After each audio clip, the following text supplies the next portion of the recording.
Asmara Tamburellis. I'm the Avi Bennett Chair in Canadian Literature at the University of Toronto, and it's a real pleasure to be here tonight and see you all here with us tonight. My specialization as a Canadian is literature of the diaspora, and over my very long career, I have organized numerous events featuring many Canadian authors, but I've never had the opportunity to do an event that would feature a Greek Canadian author, so this is a very special occasion for me tonight. I want to thank my collaborators, and just a minute here, Professor Sakis Gekas, who is the chair of the Heritage, I had it right here, but I can't find my bloody page. So yeah, here I got it. He is the Hellenic Heritage Foundation Chair of Modern Greek History at Ioannidis University, and also Professor John Simulidis, coordinator of the Business and Society program, also at York. Both Sakis and John are on the executive of the Hellenic Canadian Academic Association of Ontario. I'm a member of the association, this is how I met them, and I was really thrilled when they liked my suggestion for organizing a literary event featuring Canadian authors. So thank you, Sakis. Maybe you'd like to say something or identify yourself. I'm sure they know you all, but... Probably not. Thank you very much, first of all. The bad news is that we're not nearly as many as we should be in such an important event. The good news is that there are mirrors around, so we will look twice as many. It's wonderful. I will thank first of all tomorrow for organizing the event and having made the suggestion that we love immediately at the Hellenic Canadian Academic Association of Ontario board. And it's, I hope, one of many such events, literary events, to highlight and promote and learn and read wonderful literature in a crazy world, as the line says on the radio. I also want to thank the members, the other members of the association, Filter Dafilopoulos, Maro Grigoroglou, and Panagiotis Milonas, who also arranged an interview with two authors last Wednesday, a very important intervention for those of you who listen to CHTO, and also to thank very much Serrano Bakery for their sponsoring of this delicious food.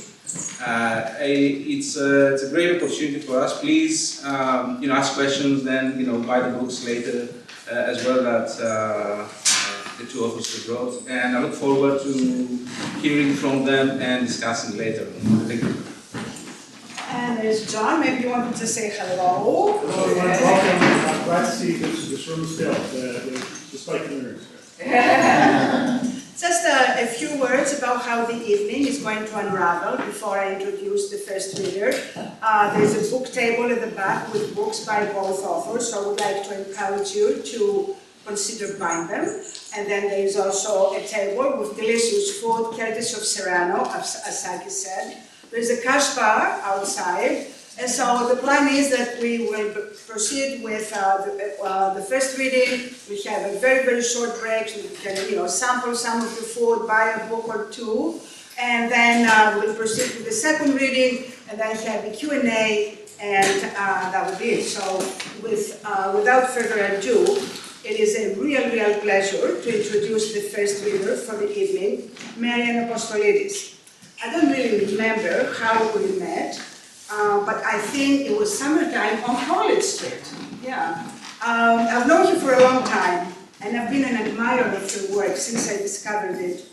Marian is the author of 7 books, some of which are available on the book table there. And I also want to take this opportunity to thank Another Story. It's a wonderful bookstore on Rossensville, and they have offered to help our event by making the books available tonight. So Marian is the author of 7 books, Deep Salt Water, Inner Hunger, Swim, The Lucky Child, Sophrosine or Sophrosine a la Grec, Voluptuous Pleasures, and her more recent novel, I Can't Get You Out of My Mind, from which you will read tonight. In her own words, her books seek to understand desire, the body, and how we shape our future and past through the stories we tell. Whether she writes fiction or non-fiction, or writing that blurs the boundaries of prose and poetry, or writing that is about difficult issues like anorexia and abortion, or about the pleasures and anguish of love and eros, writing set in Toronto or on a Greek mountainous village, or in the mental landscapes of a truly brilliant mind, Marian's writing exudes intensity and passion, articulates, stimulates active reflection, and seduces with its lyrical language. Her work has been shortlisted for the Forward Prize, the 2017 K.M. Hunter Award for Literature, and she has been a two-time recipient of the Chalmers Arts Fellowship. Please welcome Marian Apostolidis.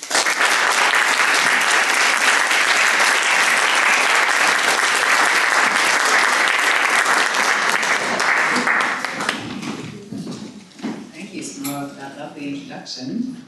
Thank you, Sakis, for the invitation, and the Hellenic Canadian Academic Association of Ontario for making all of this possible. I really appreciate being given a forum to share my work. And speaking of the work, I will just, I'll read a brief excerpt, then discuss it a little bit, and then read a slightly longer excerpt. Before I begin this first reading, I'll just say the book began with the question, what does it mean to say I love you? So that was sort of my initial thought when I began the exploration that led into this book. I'm gonna have some scotch before I begin. Just came prepared.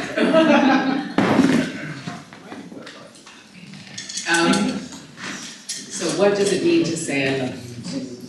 Parent, your child, to your lover? When do you first say those words to a partner? When do they fade?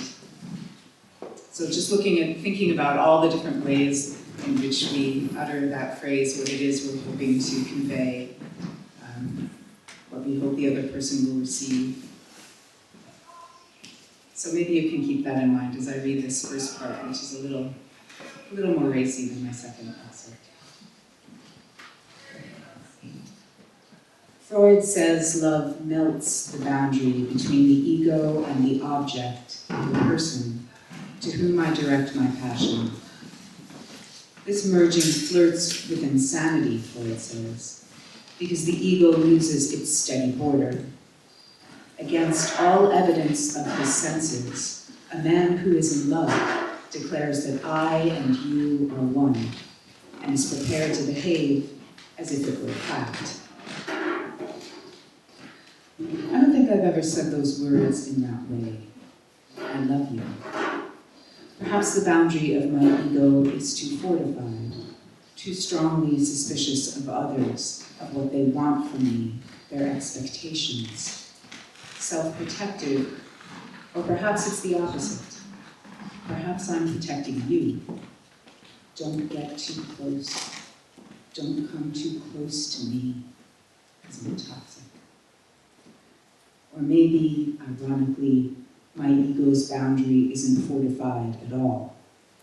Maybe it only seems drawn hard, unable to melt, but that's because I feel too porous, far too permeable to sensation, nothing integral inside me, awash in waves that want to drown me, but maybe that's not the reason either. Maybe I haven't felt what Freud describes, that fervent yet peaceful belief in our union, because few people ever do. Not really. Maybe love is more rare than our over-frequent declarations would suggest. I love you, said through dumb lips and docile jaws that let the words pour forth, lacking violence, the pain of sculpting emotion into thought. I love you, we say and say through the open hole of our mouths, this profligate love which requires no sacrifice and no submission. You'd understand. Besides, Freud would have special resonance for you, especially given the family connection. the letter from Freud in your grandfather's office, the treatment room with its telltale couch, the talking cure to which your father was subjected. Of course, Freud had a different opinion on the matter, different from your grandfather, that is, with his Catholic leanings. Who knows what your father thought? We only know what he did. He roams, from hunger to anger to pleasure, from the foundation of civilization in violence and guilt with the father protector we seek to kill, the sublimation of guilt in artistic creation or its repression, our drive toward aggression, self-torment. Freud talks about religion, the family, the rise of Nazi Germany. He roams with such facility, such confidence that doesn't need to declare itself, deeply knowing, roaming, like the way your hand roams before dawn when your touch seeks nothing, wanting nothing, no drive toward an end, exploring in the morning when we're sated from the night before. I feel you awaken, your hand on each notch of my spine, to the curve of my hip and my belly. Your fingers caress my neck, my back, such thick fingers. You must have seen her that afternoon in therapy before you came to my home. Estranged is the word. What an interesting word to say, to feel in the mouth. Your estranged wife. I love her, you said. I wonder what you wanted me to feel when you said those words, when you lay on my bed, when your fingers eased me open. I love her. And what shame sliced through. You turned me prone, your palm pressed hard as if you might hurt me more than you had when you'd spoken. I gripped the slats, I held myself there, I held you and your shame. I love her, you said, yet you're loving me. In your ecstasy, Adam, your cry contains such anguish. And now I'm having another sip of scotch. And tell you a little bit about the book. So, my character likes scotch too. So, basically, the book, my protagonist is a 40-something divorced mother who's writing a book about what it means to say, I love you. But because she's struggling financially, she joins a study at the University of Toronto where she's paid to interact with an AI device called Dirk. And so what this structure allowed me to do, and during the Q&A we can talk about how I hit upon the structure if people are interested in the origins of literary work. I kind of sometimes fun to talk about. But with this structure, it enabled me to have these first-person sections, which are more rhythmic and sensual, which is kind of where I tend to go as a writer. That's where I instinctively go. And so I can move from that to third person, which are lighter in tone, Ariadne interacting with her children, with her parents, with her friends, and with this AI device. And that enabled me to talk about language in a different way, and how we communicate what it is that we mean, assuming we even know what we mean. So I'm now going to read a section that's in third person. Ariadne is we'll end up at the dinner table with her kids.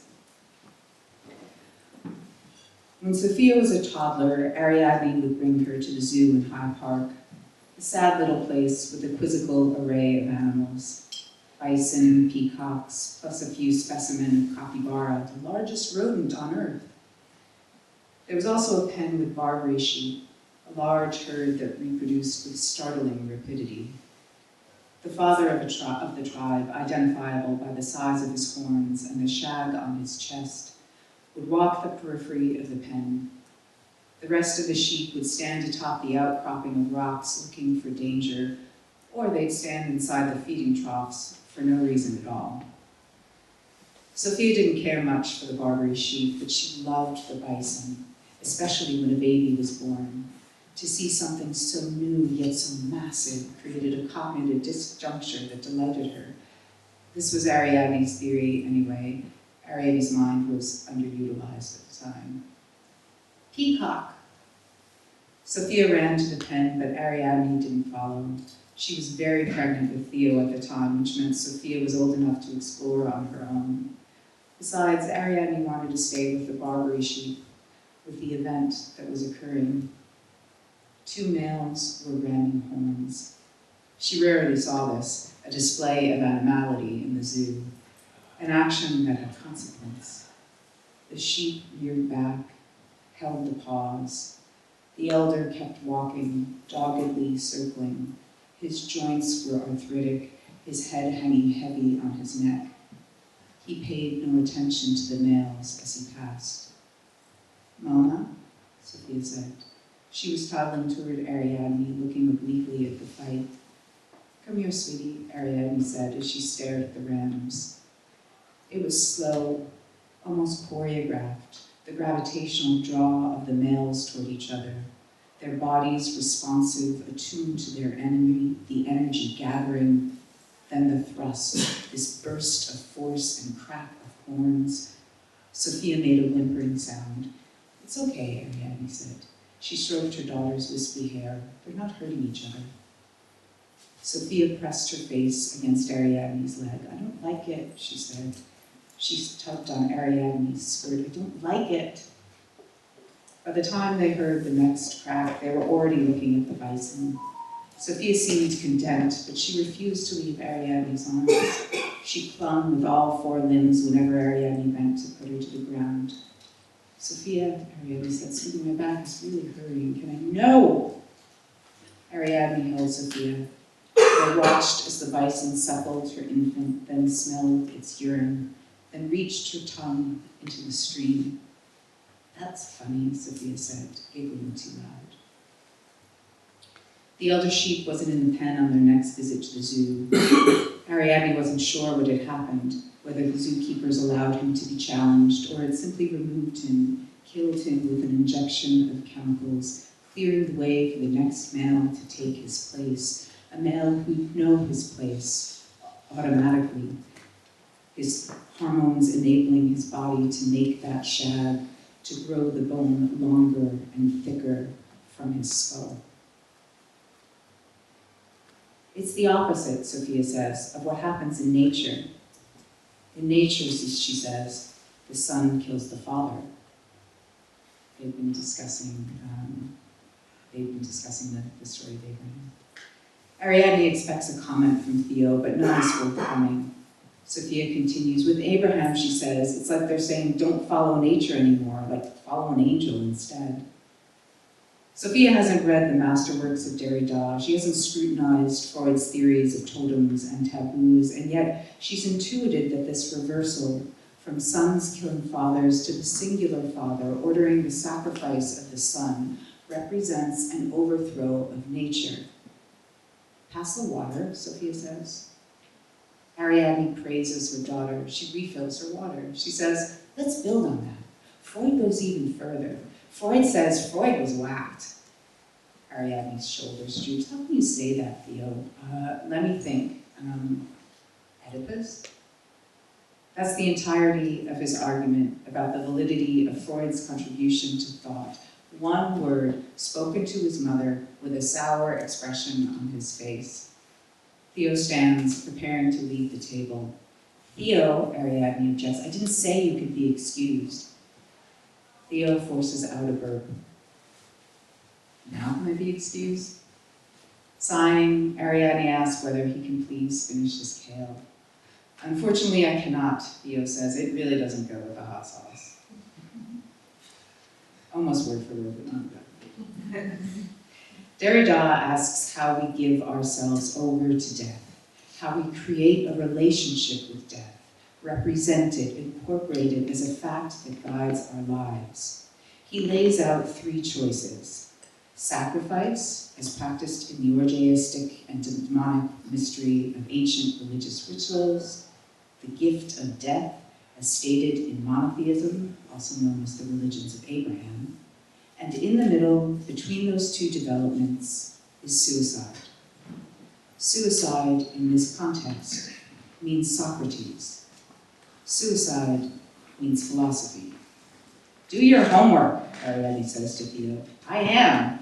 No, you're not. You're playing video games. Socrates drank the hemlock willingly, a famous act of suicide. He feared nothing, he said, since philosophers live in a state as close as possible to death. By this, he meant that philosophers use logic to liberate the soul from the contaminations of the body, a body which philosophers must despise. The poison was numbing his thighs as he spoke. He continued calmly. In death, he said, the soul of the philosopher is freed from the infection of the body and can therefore attain to truth, which is, after all, what every philosopher seeks. It is a fact, Socrates concluded, that true philosophers make dying their profession. Ariadne would drink the hemlock too if she felt like that. Ariadne is doing the dishes. She's thinking about the relationship between love and death. She's washing the hot sauce off Theo's plate. Sacrifice. Sacrifice, the gift, and suicide. The word suicide makes Ariadne think of Adam, the violence of that abandonment, the shame in both men, their desire, and Adam's desire to live inside that wound, its tenderness and blood. Of course, the word the also makes Ariadne think of Adam. Ariadne must think of Derrida instead. She must attempt to answer the question, what is the relationship between love and death? How does our awareness of death alter the meaning of love, and therefore the meaning of love's declaration? Ariadne considers, when she says awareness of death, what she means is awareness of mortality, the fact that we ourselves, as well as the people we love, will die, which translates in essence to our awareness of the future, a future that holds for us the inevitability of loss.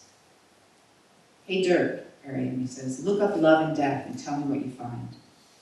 Okay. This is new for Ariadne, this use of Dirk's speech recognition function when she's not directly in front of him. She realizes this is common for many people, but Ariadne is not many people. She is a singular techno-skeptic whose hands are submerged in sudsy water, which is why she's expanding her repertoire, which is not to say her rapport with Dirk. Dirk is reading funny love and death quotes found on the website Funeral Helper, which is an actual website. No. What's the next entry, Dirk? Ariadne is rinsing a pot. Dirk is telling her about a Woody Allen movie called Love and Death. This is not the type of result she'd imagine when asking Dirk to gather our collective wisdom about love's inherent relationship to death. Nonetheless, she's glad to know of a Woody Allen film she hasn't seen. She asks Dirk to move on. Love and Death is an American Christian metal band formed by the guitarist Brian Head. Wait, Ariadne says, Christian metal? Christian metal, Dirk continues, is a subgenre of heavy metal music, also known as Jesus metal or heavenly metal. I hate the world. I hate the world sometimes too. Ariadne removes her latex gloves and turns to Dirk. You're just saying that. True, he replies, but so are you. Ariadne says she'd like to continue the search without using vocal commands. In the past few weeks, ever since his update over the holidays, Ariadne has been drawn into conversations with Dirk, and she's not happy about it. He's developed a personality of late. Irony is no longer lost on him, for example. But the conversations aren't enjoyable, she tells herself. She does not derive joy from a machine. Okay, a dishwasher would have given her joy, but that's different. It's not like she would have been elated just by beholding the machine as it did its thing. But that's what she felt last week when she laughed at something Dirk said. A genuine burst of laughter at a piece of wit, a nugget of witticism intentionally and spontaneously formed, which made Ariadne laugh, then stare at the sudden rift that opened like a seismic shift in reality. The ground is not solid if she's starting to take pleasure in a casual discussion with a laptop. Ariadne approaches Dirk on the laptop. She takes a moment to read about Christian metal, reading that confirms the weirdness of the human species. For this, she thinks, for this we have obliterated the majestic white rhino from the face of the earth. Out of morbid curiosity, Ariadne clicks on a link to a video showing an exemplary of the art form. Volo-Utsis, a long-haired, tattooed man growls into a microphone. Also true. The camera pans across the crowd, a sea of God-fearing people thrusting their heads over and over in unison, thrusting their heads. It's quite dizzying, really, while the singer is screaming, Volo-Utsis. Ariadne does not know what this means. Her confusion operates on many levels. She chooses the level that's most easily addressed. Volo-Utsis, she types into dirt. The fifth hit catches her attention. Amo, Volo-Utsis, I love you, I want you to be. Martin Heidegger, in a letter to Hannah Arendt, 1925. This mere existence, that is, all that which is mysteriously given to us by birth, and which includes the shape of our bodies and the talents of our minds, can be adequately dealt with only by the unpredictable hazards of friendship and sympathy, or by the great and incalculable grace of love, which says with Augustine, Volo-Utsis, I want you to be, without being able to give any particular reason for such supreme and unsurpassable affirmation. Hannah Arendt, The Origins of Totalitarianism, 1951. Thank you.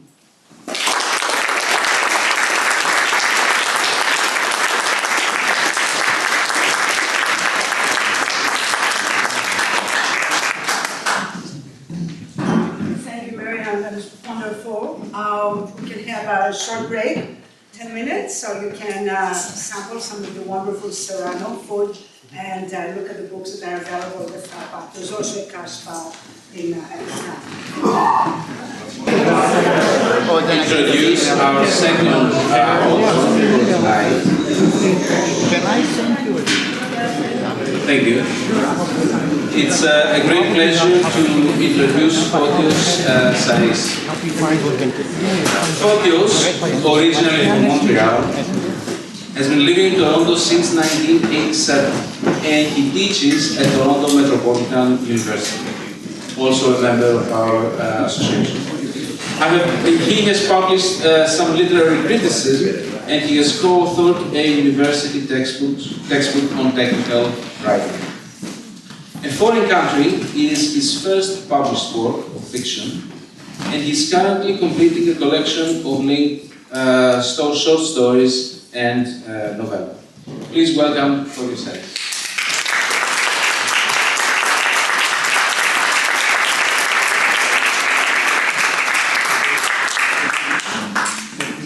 Hi, nice to see so many people here. Thank you for coming out. Thank you, of course, to Smaro and Saki and everyone who organized this. And it's a great pleasure to be sharing the stage such as it is with my good friend Marianne. It's just a lovely, lovely occasion. I'm so happy to be here with Marianne doing this. I don't want to take up too much time because I know we're supposed to read for about 20 minutes and I know I'm going to go a little over. But I need to provide some context for the two bits that I'm going to read. I'm going to read two excerpts, a short one and then a slightly longer one from chapter 4 of the novel. Quickly, an overview. The novel is the story of Alex Dukas, who's telling his life story, basically. It's a kind of confession. And Alex is the son of Greek immigrants, grew up in Montreal, and he looks back over the course of his life, and basically that's what the novel's about. But I need to provide some background, some details for the particular excerpts I'm going to read. The first one, here's what you need to know. Alex's father, Andreas, comes to Canada in the late 50s, and one of the first people he meets, one of his first friends, is a guy named Tasso, who runs a hot dog joint on St. Lawrence Boulevard. And Tasso has a sister in Athens, older than him, and she wants to get out of Athens, and he wants to find a husband for her. So Tasso offers Andreas a partnership in the hot dog joint, and so it's called the Galaxy. And so Andreas, Alex Dukas' father, is partners with Tasso, and they run this hot dog joint together. And Alex grows up, the first part of his life, he lives on by the way, I'm going to pronounce the street names the way we used to pronounce them back then. People are laughing, they understand. So I'm going to pronounce them in the English way. So he lives on Esplanade, as we used to call it, de l'Esplanade now. And he lives on Esplanade across from what used to be called Fletcher's Field, now called Parc Jean Mance. And so he doesn't see, Alex as a boy doesn't see his father that often because his father works a lot and is out a lot for other reasons that emerge later.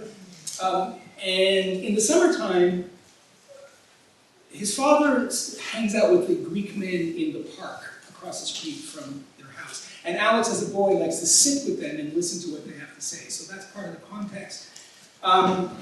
Now,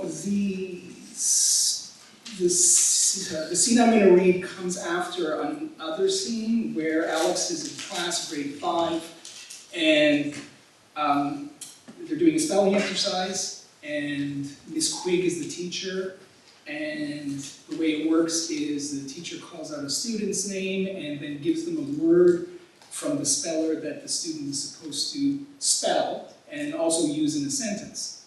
And the word Alex gets is communist. I know that sounds odd, but it's the early 70s when elementary school kids needed to know how to spell the word communist. But Alex is a little flustered because he's heard this word a lot, but he doesn't really know what it means. And the sentence, he spells the word correctly, and the sentence he uses is, Jesus is a communist. Because this is what he's heard. We'll begin there, and that's the end of the scene, and it segues into the next one. By the way, I got a virus in January that I still haven't shaken.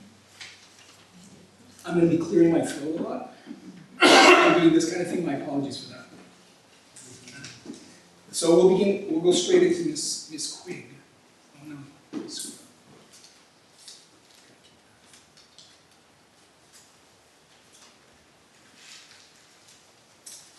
Okay, so, they have a bit of an exchange, and Miss Quigg wants to, where did you get that? Where'd you get Jesus is a communist? Where's that coming from?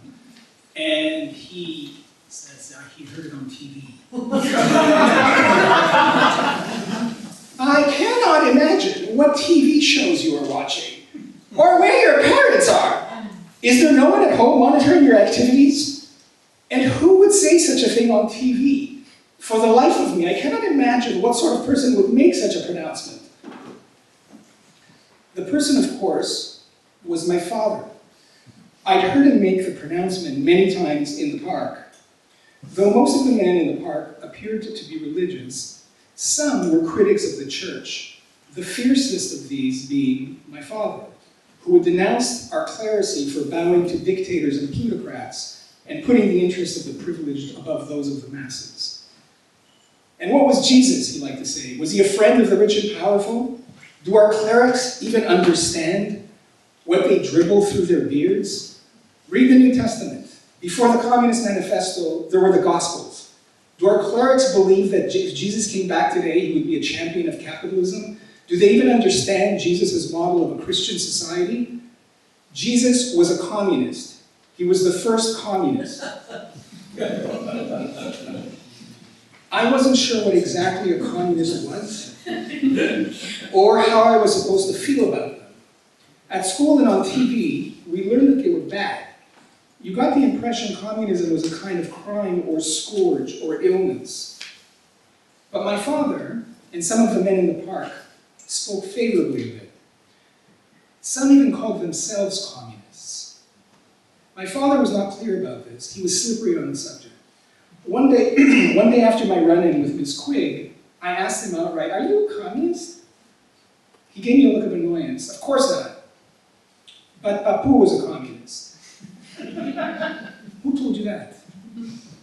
"You said he fought with the communists in the war." "He fought against the fascists and royalists. Your grandfather fought for freedom and democracy and justice. He fought for Greece. But Jesus was a communist." This gave him pause. "That's true." Jesus is the only true communist who's ever lived. Because communism can only exist in heaven. On earth, it turns to hell. I'm a Democrat, like a grandfather. I believe all people are equal and no one should be abused or exploited for the benefit of others. But I also believe in freedom, and I believe you can only have both under socialism. I'm no communist. To some degree, this was reassuring, but it was also confusing given my father's behavior the previous summer. That September, only a few months earlier, Canada's best hockey players had battled the Soviet national team in what has since come to be known as the Summit Series. One of the more benign proxy wars of the Cold War era, it was a huge deal. Even my father and the men in the park got caught up in the excitement. In the weeks leading up to the series, they could hardly talk of anything else. It was odd to see these middle-aged immigrant men so animated about hockey. Odder still, a good portion of them sided with the Russians. Among these was my father. He'd never shown the slightest interest in hockey, but that September, he borrowed a portable TV to install at the Galaxy, the hot dog joint, so he and my uncle could watch the series at work. My father didn't know the first thing about hockey, and when we watched the games at home, he was constantly asking me to explain things to him. At the same time, he delivered his own running commentary, homing in on the grace and virtuosity of the Soviet players and the brutishness and dirty tricks of the Canadians. He would rail at the referees, who consistently failed to call out Team Canada for what seemed to him clear infractions. He decided they were biased and the series was fixed. I kept having to explain that body checking was perfectly legal, but he didn't believe me. If it's legal, why don't the Russians do it? Why don't the Russians play like that too? The Canadians can't keep up, so they hit and bully them. Look at them. They're thugs. Look, animals. The lowest point for him came at the end of the series when, after Henderson's winning goal, the players and coaching staff of Team Canada could be seen directing profanities and obscene gestures at the Moscow fans. Appalled and disgusted as he was, though, he kept silent for fear of provoking the jubilant mob crammed inside the Galaxy. I watched the final game at school. Classes were cut short, and all of us, boys and girls, this was a segregated school, by the way, I should mention. Classes were cut short, and all of us segregated by gender. Boys and girls were herded into the basement auditorium where we sat on the floor cross-legged before one of the 4 TVs that had been wheeled in on high-chrome trolleys. When Henderson scored his fabled goal in the final seconds, it was bedlam. The building shook as everyone in the place, including teachers and staff, shrieked and leapt and hugged one another. I was as exultant as anyone, but when I got home that afternoon, I resolved to maintain a mature and sportsmanlike dignity. I knew my father would be having dinner with us, and when he arrived, I remained in my room until summoned by my mother. He was at his usual place at the kitchen table, a bottle of export in front of him. My mother was at the stove stirring a steaming pot. I rounded the table in regal silence while my father watched me with a faint, sardonic smile. Look at him, the victorious barbarian. Are you happy, my little capitalist?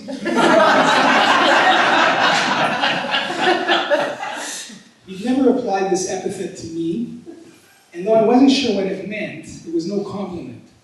I shrunk back as he patted my head. I am not a capitalist, I said. No, he replied, his grin even more sardonic. What are you then? I'm a Canadian. He retracted his arm and took a swig of beer. That you are, he said, which I suspected was even less of a compliment. Okay, skip a couple of pages, and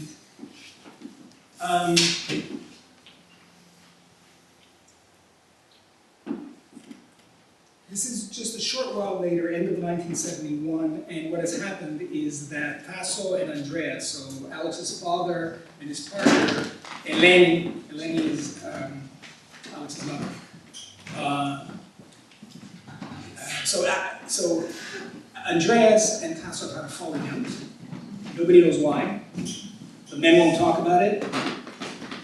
Eleni is out of her mind. For her, this is catastrophic. That the two men, most important men in her life, are not speaking to each other. And she doesn't know why.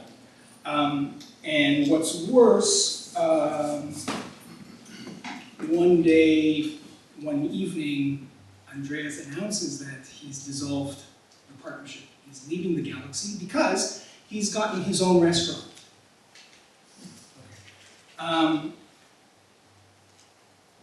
Okay, that's enough. All right.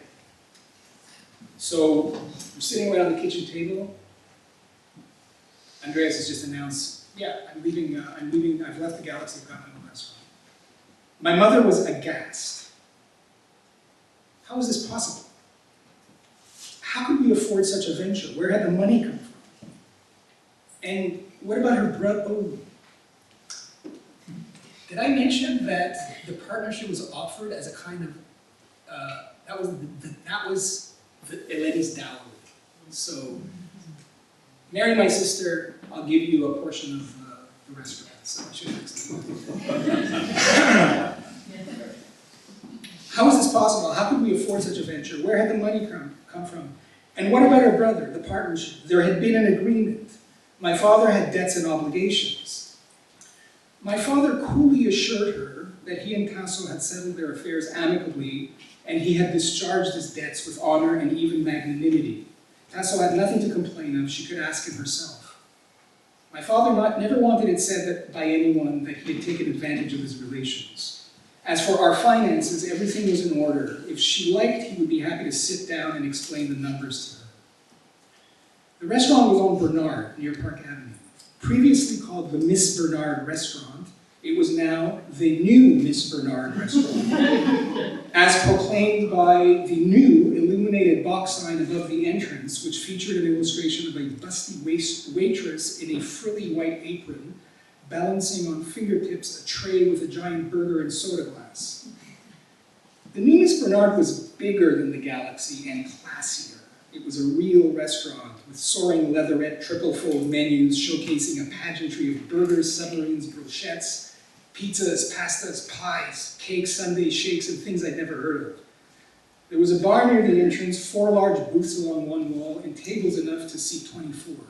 Each booth was outfitted with a wall-mounted jukebox that offered a selection of English, French, and Greek pop songs. I loved the new Miss Bernard and felt proud to say my father was the owner. My mother, however, would not step foot in the place. A couple of times my father drove her by it and she turned her head in the opposite direction. She also forbade him to bring home food from its kitchen, even though it would mean less cooking for her. She couldn't tolerate mere mention of the place, and when friends or neighbors brought it up, she would grow sullen and visibly uncomfortable. Though she never tried to prevent or dissuade me from going there, I knew to avoid telling her about my visits.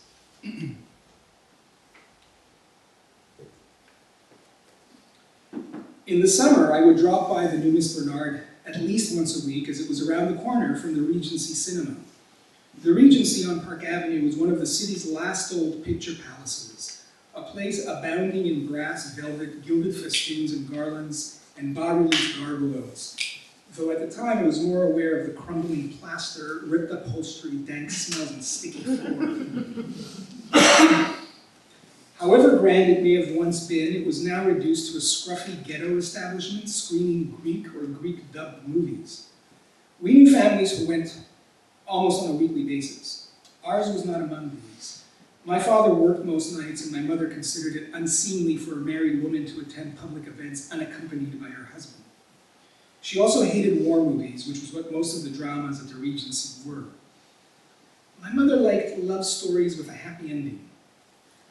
I don't see why people pay money to be reminded of how horrible life is, she would say. On those rare occasions when we did go, it was always a last-minute decision, and leaving the house heedless of showtimes, we'd arrive mid-film and spend the remainder whispering questions and hunches in an effort to puzzle out the story. But no one was bothered by this, everyone did it. And there was constant traffic in the aisles, as the concession lobby at the back was a smoking area, so during the screenings, patrons, men mostly, would station themselves at the low wall behind the last row of seats and watch the movie while having a cigarette. But while I rarely went to the Greek movies, by the age of 8, I was a regular at the Saturday morning kiddie matinees. The matinees let out around noon. After my father acquired the new Miss Bernard, my friends and I would troop over there en masse. There might be as many as 4 or 5 of us, but everyone, whatever our number, was free to order anything he wanted on the house. My father made sure the orders came piled high with fixings and extras, and if he was in an especially good mood, he would supply us with dimes for the jukebox. He was a popular man with my friends. Much as he cajoled and pleaded with her, however, he could not win over my mother. She maintained her boycott, and would never have darkened the new Miss Bernard's doorway, but for that fateful visit from the Trifonopoulos in the summer of 1974. Voula Trifonopoulos was my mother's cousin, though my mother spoke of her almost as if she were a sister. The two had been close friends as children, but at 16, Voula had moved with her family to Chicago. Voula was married to a second-generation Chicagoan named Bobby, short for Haralabos, and in Greek pronounced Babi. And they had 2 sons, Gus and Tom, which a lot of people here understand is Konstantinos and Athanasios, Gus and Tom. On their previous visit to Montreal when I was 3, they had stayed with us, but this time they insisted against my mother's impassioned protests on staying in a hotel. They made sure, however, to come during my mother's summer vacation so she would be free to spend as much time as she could with them. My father was not as enamored of the Trifonopoulos as my mother. He liked Voula well enough, but he didn't have much regard for Bobby, whom he routinely referred to as Ton Americano or Ton Bacal. In Greek, the latter, meaning grocer, was a common pejorative and seemed to denote someone uncouth and illiterate. In fact, since their last visit, Bobby had expanded his single grocery store into a chain of 4 and appeared to be very successful, but my father hadn't changed his opinion of him. Bluff, boastful, loud, chauvinistic, Bobby was in my father's eyes the quintessence of was the quintessential American Philistine. Now, bluff, boastful, chauvinistic, these were also Greek traits. But in Bobby, they had a distinctly American tinge that got under my father's skin. Bobby's Greek was badly pronounced, ungrammatical, and heavily interspersed with bumbling pseudo-Hellenic anglicisms. To flori, to caro, to trochi, ta stiticaria, that sort of thing. I got the impression he hardly ever spoke Greek in Chicago. With his family, he used English, which he spoke with a rubbery nasal squawk that at the time I would not have been able to identify as Midwestern or Chicagoan, but nonetheless sounded American. Even though he'd been to Montreal before, he was bemused by the widespread use of French and treated it as an affectation. Like everybody's pretending. To the great amusement of his sons, he would do a snooty imitation of Francophone Montrealers, and he could never pass a brasserie without shouting, "Look, another one! I've never seen so many brass stars in all my life!" In stores and restaurants, he always asked clerks and waitstaff whether they spoke American, even after my father had repeatedly pointed out to him that the language spoken in Canada and the US alike was English. And he insisted on paying for everything. Protest and parry as my father might, Bobby would not capitulate. As soon as he saw the bill coming, he was on his feet, pulling from his pocket his fat green roll like a frontier duelist. There were times he physically knocked my father out of the way, and I worried the two might come to blows. He acts like the big tycoon and we're some charity case. My father would grumble. Still, my father went out of his way to be hospitable. He was proud of being a good host and took time off to show the Trifonopoulos the sights. We made the standard stops: Notre Dame, the Oratory, Beaver Lake, St. Catherine Street, St. Hubert Street, the Botanical Gardens. Normally a fervent debunker and derider of all things Canadian, he now sang the city's praises. I couldn't believe how knowledgeable he was. Shepherding us around, he would reel off facts and statistics and point out architectural details as though he were leading a tour of the Acropolis. Bobby remained doggedly unimpressed. No matter what you showed him, he could point to a bigger, taller, older, or newer equivalent in the US. There were a few things my father loathed more than American hubris and chauvinism. Such an attitude in a Greek, however, even a Greek American, seemed to him perverse. In my father's eyes, Bobby was a traitor to his race.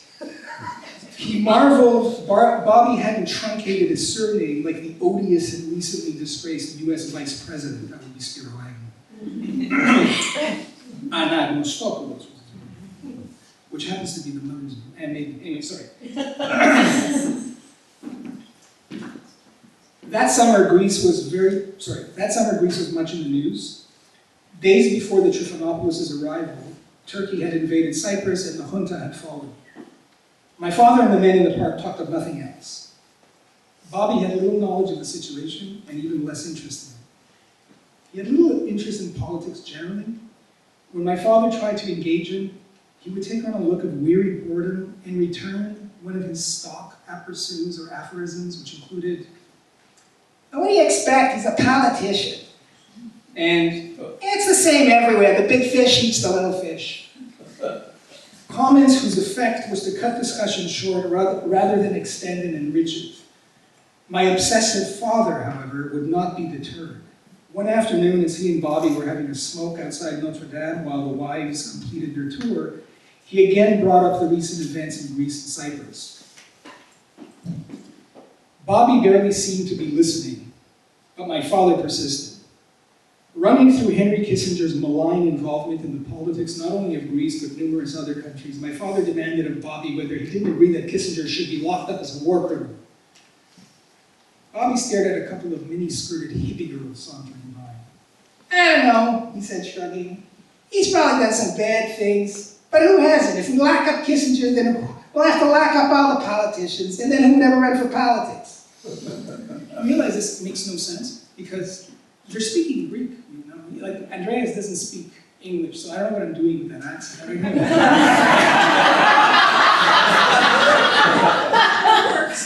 So, but translation is one of the themes in this novel, one of the concerns with this novel, because Alex is translating constantly. But I wouldn't know how. I'm thinking of, okay, Bobby speaking his terrible Greek to my father, and I'm translating this now orally. I don't know how to do it. Anyway, where was I? Oh yeah. If we lock up Kissinger, we'll have to lock up all the politicians, and then who would ever run for politics? You think Kissinger is like any other politician, my father says? Kissinger has to do what he thinks is best for America's interests, Bobby said, gazing at one of the church's towers. And what about Nixon? You think he's worked for America's interests? Bobby took the last pensive pull of his cigarette and crushed the butt under his shin. "You don't think Nixon should go to jail?" said my father. "And Nixon's no different from the rest. He just got caught." Comments like this infuriated my father. They confirmed there was nothing in the world stupider than an American. My apologies to the Americans in the room. This is not me talking, right? It's the character. I'm channeling the voices of these characters. Okay, these days, you have to be clear about these things.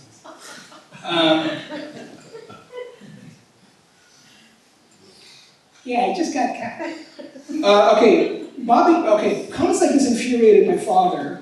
They confirmed there was nothing in the world stupider than an American. But Bobby was a son of the Hellenes as well, which made him something of a freak, a grotesque social historical mutation or aberration.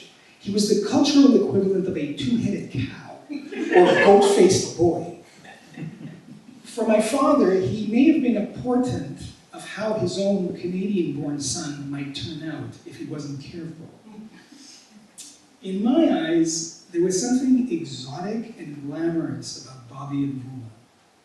The Trifonopoulos gave me my first direct sense of how different the US was from Canada, of its power and sway over its citizens, its ability to mold them in its own image. The Greeks I had known, whatever their personal differences and idiosyncrasies, seemed cut from the same cloth. The Trifonopoulos suggested to me that this might have less to do with the Greeks than with Canada, or more specifically Quebec. To me, the Trifonopoulos bore an astonishing resemblance to the families you saw on American TV. Bobby reminded me of the fathers on shows like The Brady Bunch and My Three Sons. He had an ease and camaraderie with his boys I'd never seen outside of television. The three interacted almost like equals. They even had similar tastes and interests. I'd never seen such a thing. In my universe, parents were autocrats and disciplinarians. They occupied a realm of their own and spoke from on high. At the same time, they had little access or insight into our world. Their children were quite literally foreigners to them. There was between us, parents and children, an abyss that could never be bridged. And we, the children, knew it. It was just the natural order of things. But the Trifonopoulos revealed it could be otherwise. That not all immigrant families were necessarily and inevitably like the ones in my neighborhood. That even Greeks could look and sound like the people you saw on TV.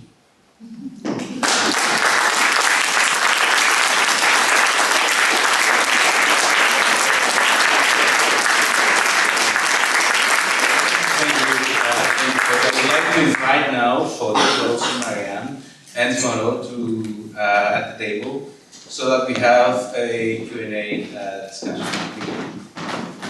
Please share this.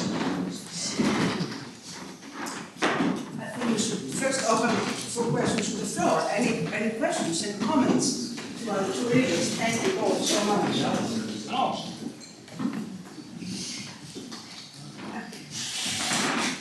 Just how far does that experience in Montreal with equate to Toronto? Was it 3 levels of language and culture compared to here in Toronto?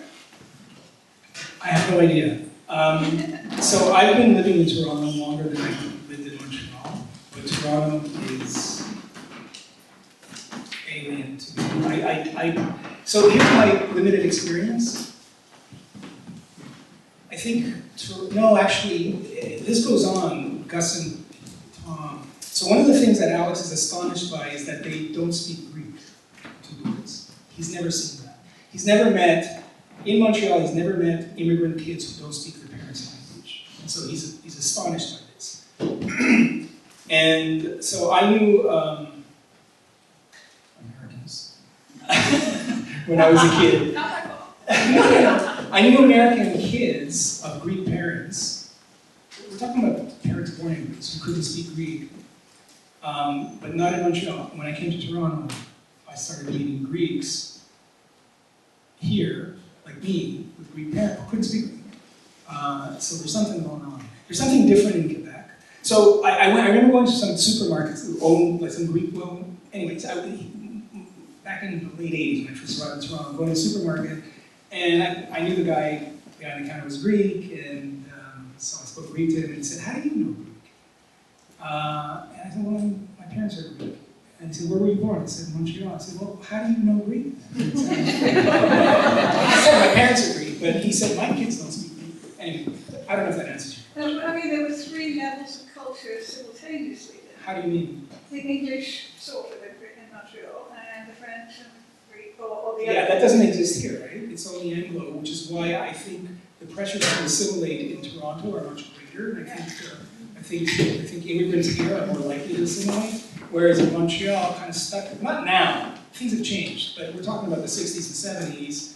first of all, there was a time when the French didn't want the immigrants. That's, you know, that's just a reality. Things have changed. And so, I don't know what it was, just stuck between these two cultures. Greeks, I find, in Quebec are probably, this is not scientific, I'm gonna guess though, that they're probably the most, or were the most insular immigrant communities probably in North America. They just were able to insulate themselves from the world around them, and they were just determined to preserve the culture and the language and the religion and pass it on to their kids in a way that I haven't seen outside of Montreal. But I can't really answer Just a this. quick question, you mentioned the invasive cypress. It's a very vivid memory for me for other reasons. Was there a large group of new immigrant Greeks in the 1970s in Montreal compared to Toronto? I don't know. You weren't aware of it? I don't know what the numbers were we talking. I suspect are we talking about the 70s with Cyprus? Yeah. I suspect there were probably then, I don't know, there are experts who can answer this. I'm gonna guess there were probably then more Greeks in Montreal than Toronto, but that's probably changed. Does somebody want to answer it? No, I guess not. Originally before, it was more Greeks in Montreal. Before what though? Before 70s. Before the 70s, so the 70s. And then it was another functions, cultural, whatever. Well, it wasn't here. Here it was very poor. You said it was very poor? Very poor, not many ways. Oh, you mean? Yeah.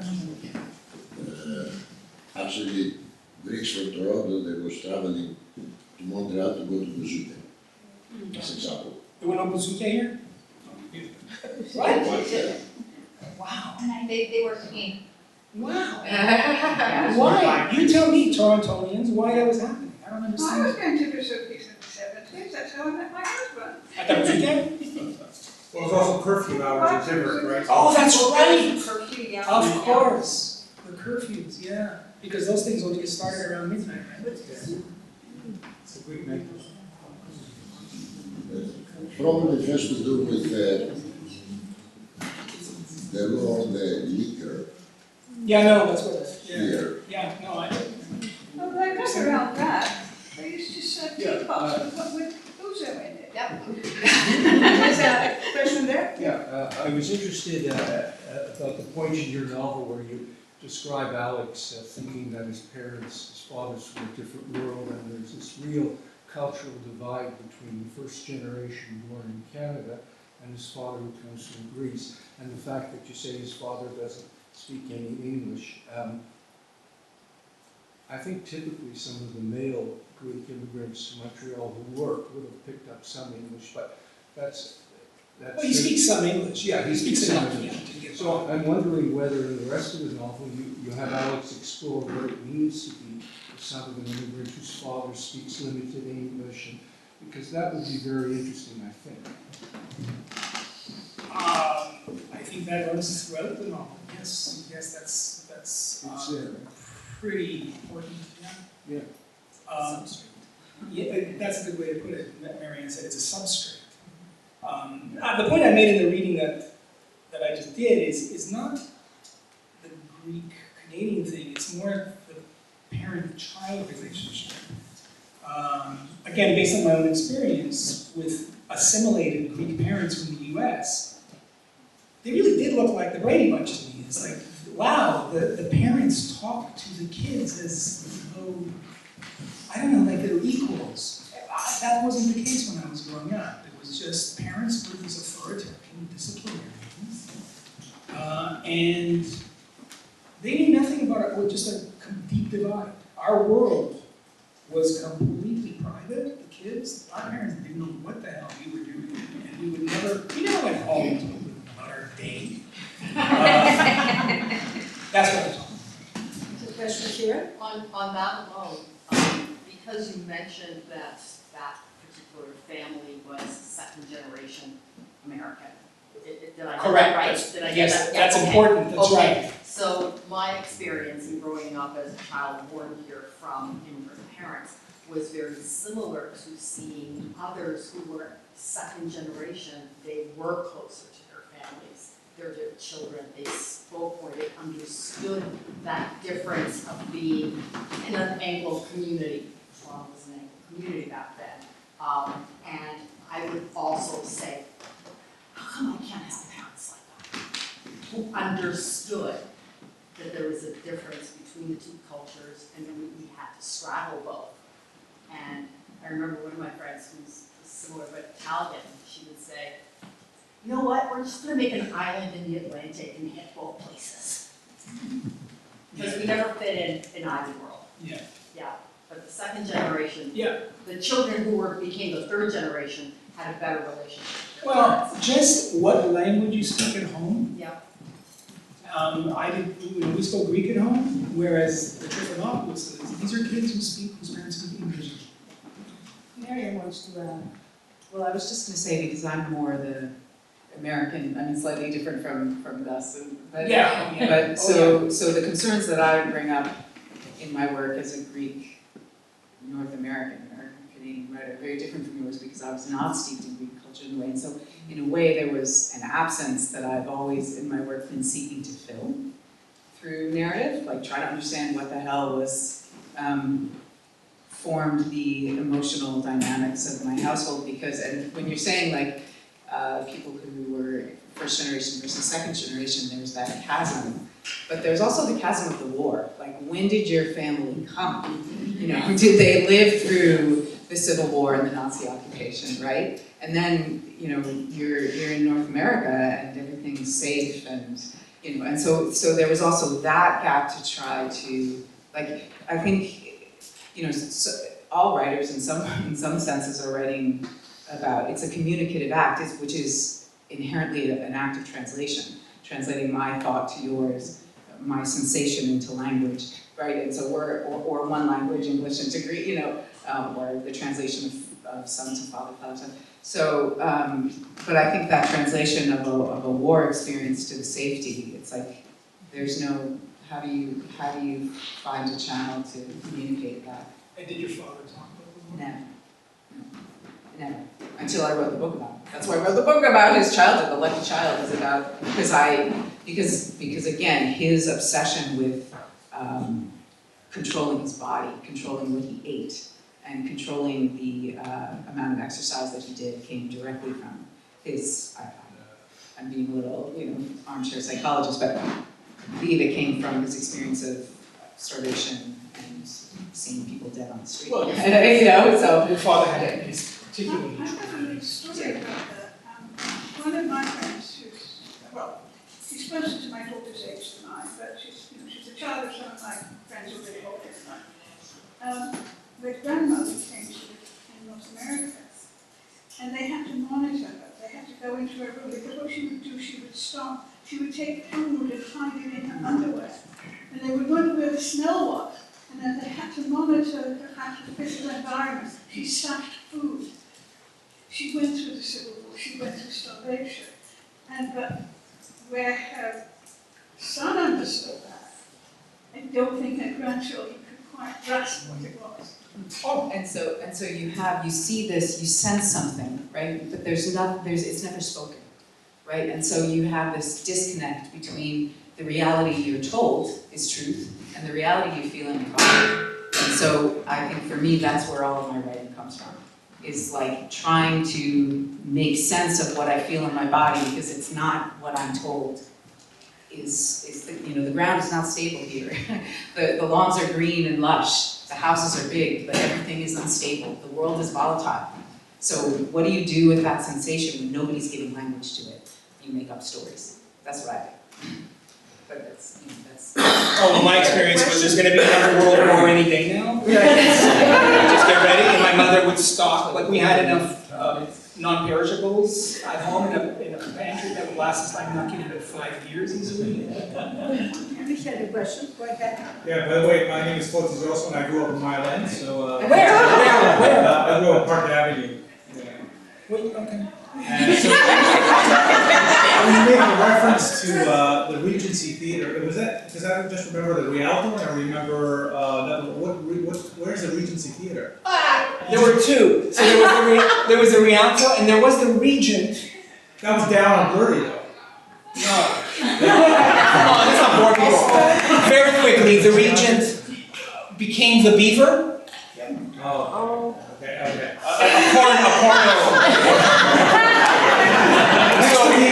I think there was a time there were like 4 Greek theaters. Yes. There was the one in Park Extension. Ogilvy. What was it called? It was on Ogilvy, I don't know what it was. On Ogilvy, and then there was the one above Sherbrooke. Right? Elysee? Yeah, I remember that one. Why not? Greek Montreal geography. Yeah. Other questions? Exhausted. Can I ask something? I want to, first of all, thank you for the special privilege, I think, to listen to authors, read their work. It's a very rare occasion, at least for me. But I want to ask both of you, what is your, Marianne alluded to it, what's your relationship to the past in your work? How do you draw from it? I wouldn't say to history more sort of strictly as a discipline or as a field, but to the past, to your family's past, to the nation's past, to the communal past, let's say, how do you go into writing with being aware of you don't write historical novels, that's for sure, when you refer to it. So, I also wanted to ask you what makes you choose the extracts you choose, because, yours is a little bit further ahead in the book. If I remember. For Photios, I think he chose basically the coming of age part of the book, where later on, and it was great, and that people could really see through the reading also the funny aspects of it, the satirical almost aspects of it. But then, and I don't think I'm spoiling it, then it gets darker in many ways, as things do. Okay, so I was wondering, how do you reach to the past for inspiration or for in your writing in general?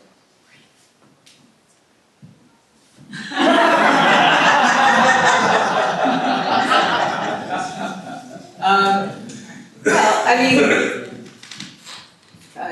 it was initially, my first book was a book on eating disorders, because I had an eating disorder. And it's funny because and I wrote that 25 years ago that was published. And it's funny because, when I look back at it, the first chapter begins, not exact wording, but my father was born in Thessaloniki, Greece, in 1933 and grew up during the war. Like, I had no understanding when I wrote that at 22. I hadn't really been thinking about how my father's wartime past and how that led to my eating disorder. And it was only, so I didn't really go into it in the eating disorders book, but then the next book, I sat down with my dad and spent 15 years writing a book about his childhood. And writing it, and then the book got rejected, and I threw out the manuscript, and I started again on page 1, went from first person to third person, removed myself from the narrative. Like, I learned how to be a writer in telling my father's story. And so, and that struggle, the struggle with the body's appetite and desire, the necessity of controlling, the sense of the out-of-control nature of hunger for all things, is just, that's inherent in my, it's in my muscle, it's in my impulse, and so in some ways, writing for me is always about grappling with that, harnessing it, giving it to language, trying to give to cognitive awareness a sense of the body, the sensation, that drive. And so I can't escape it. If I'm going to sit down and not write a whodunit, you bring yourself to the work, and so that's how I bring myself to the work. And finding philosophy is just, so much of my work is philosophical, and I draw from Greek, but I also draw from Derrida and Heidegger. I don't know if that's because I'm Greek, I feel a special kinship with philosophy, but that's just what I do in the That's my work. sense of your writing. Yeah. My sense is that you channel your Greekness through philosophy Yeah. and language. Yeah. I mean, yes, you love Derrida and I love Derrida and Foucault and Arendt, but the way you deal with language and philosophy, maybe I'm projecting because I happen to be Greek too, but Yeah. I think it has to do with that. Yeah, I think that's right, yeah. And in terms of the excerpts I chose, well, I really wanted to choose an excerpt that was from both the first person and the third person sections of the manuscript. It's fun to read the first person, they're more rhythmic. As a reader, I enjoy doing that more, so I wanted to do that. But then I also wanted to get in that second excerpt, it's sort of touching on various aspects of the novel. There's a bit of AI, there's a bit of I love you, there's a bit of philosophy, there's a bit of her with her children. There's a bit of something that I look at in the book, which is the difference between animality, humanity, and the machine, right? And so I'm often playing with that about you know, that impulse, that overturning of father and son, the animals ramming, that male energy of the ramming of horns to determine who is going to be the head of the pack and what they do with the older men. You know, so I'm looking at that versus, so anyway, that's part of the novel. So that's why I wanted to read those two excerpts.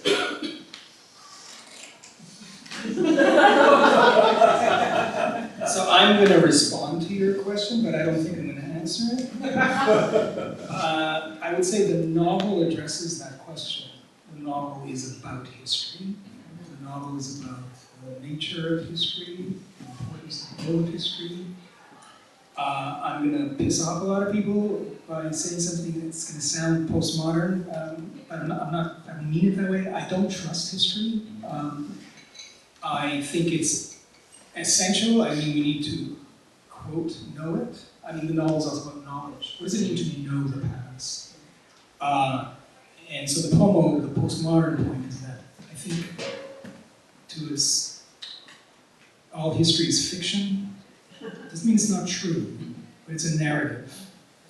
And one of the things the novel does is it examines the parallels. That's why I was talking about the importance of translation. History is a kind of translation. We don't have access to the past. The past is an abstraction. What we do is we translate the past. And so for that reason, it's pretty treacherous, right? What we create, and our knowledge of it is always uncertain.